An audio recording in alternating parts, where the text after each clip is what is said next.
Hi, I'm Sarah from Pinckneyville Public Library, and for this month's story time, we're going to read Love Splat for Valentine's Day.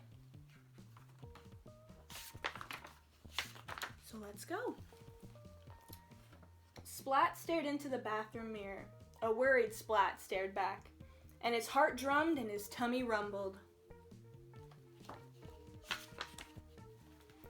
He straightened his whiskers, ruffled his fur, and brushed his teeth. Today, he wanted to look just right. After all, today is Valentine's Day. Splat had made cards for everyone in his class. He also made a special card for a certain cat in his class. Kitten. She had snowy white paws and pea green eyes, and Splat liked her more than fish sticks and ice cream. But whenever Kitten saw Splat, she pulled his ears and poked his belly, tied his tail and called him smelly, and ran away. Why does she do that? Splat sighed. Seymour just shook his head.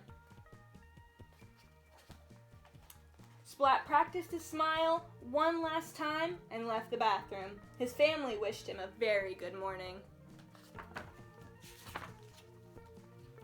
He ignored his breakfast and glazed at the little red envelope. On the front of the envelope, in Splat's very best writing, was a single name: Kitten.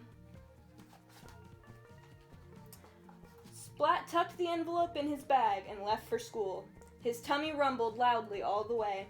He was so busy telling his tummy to be quiet, he didn't see Kitten coming around the corner. Splat! He bumped into her. And when he tried to say sorry, his tongue turned into jelly, and his legs wobbled like rubber, and his tummy rumbled louder than he ever. This happened every time he saw Kitten. Kitten gave Splat a funny look, and then she pulled his ears and poked his belly, tied his tail and called him smelly, and ran away. Why does she do that? He sighed. Seymour just shook his head. Later in cat school, all the class swapped their Valentines. Splat sat at his desk, clutching the little red envelope. "I'll give it to her soon," he said to Seymour, but soon it was recess.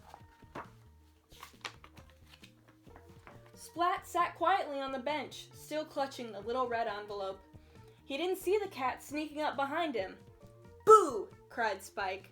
Splat jumped and dropped the little red envelope. Spike picked it up and read the name on the front. "I like Kitten too," Spike announced, "and I like her more than you do." "But I like Kitten this much," said Splat. "And I like her this much," said Spike. "Aw," groaned Splat. Splat pulled a piece of chalk from his pocket and drew a heart on the ground. "I like Kitten this much," Splat said. "And I like Kitten this much," said Spike, and he drew a heart around the whole playground. "Aw," groaned Splat. "I made Kitten a special Valentine's Day card," Splat said. "You call that a card?" Spike said smugly. "Aw," groaned Splat, "it's not fair." Seymour shook his head. Splat's card looked teeny-weeny next to Spike's, and with a sigh, he threw it in the trash. Kitten opened Spike's card. The message inside read, "You are so lucky that I like you." Kitten smiled. Splat didn't, and he turned away. Splat didn't see the snowy white paws lift the little red envelope from the trash, or the pea green eyes reading the name on the front. Kitten took the card from the envelope and opened it. In Splat's very best handwriting were 3 little words: "I like you." Kitten sat down next to Splat and gave him a little pink envelope. On the front was a single name: Splat.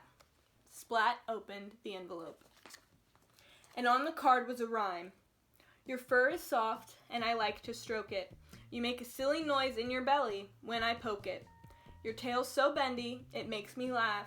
You smell really nice when you've just had a bath.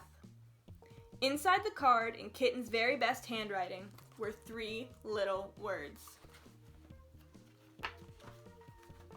I like you. The end. Happy Valentine's Day.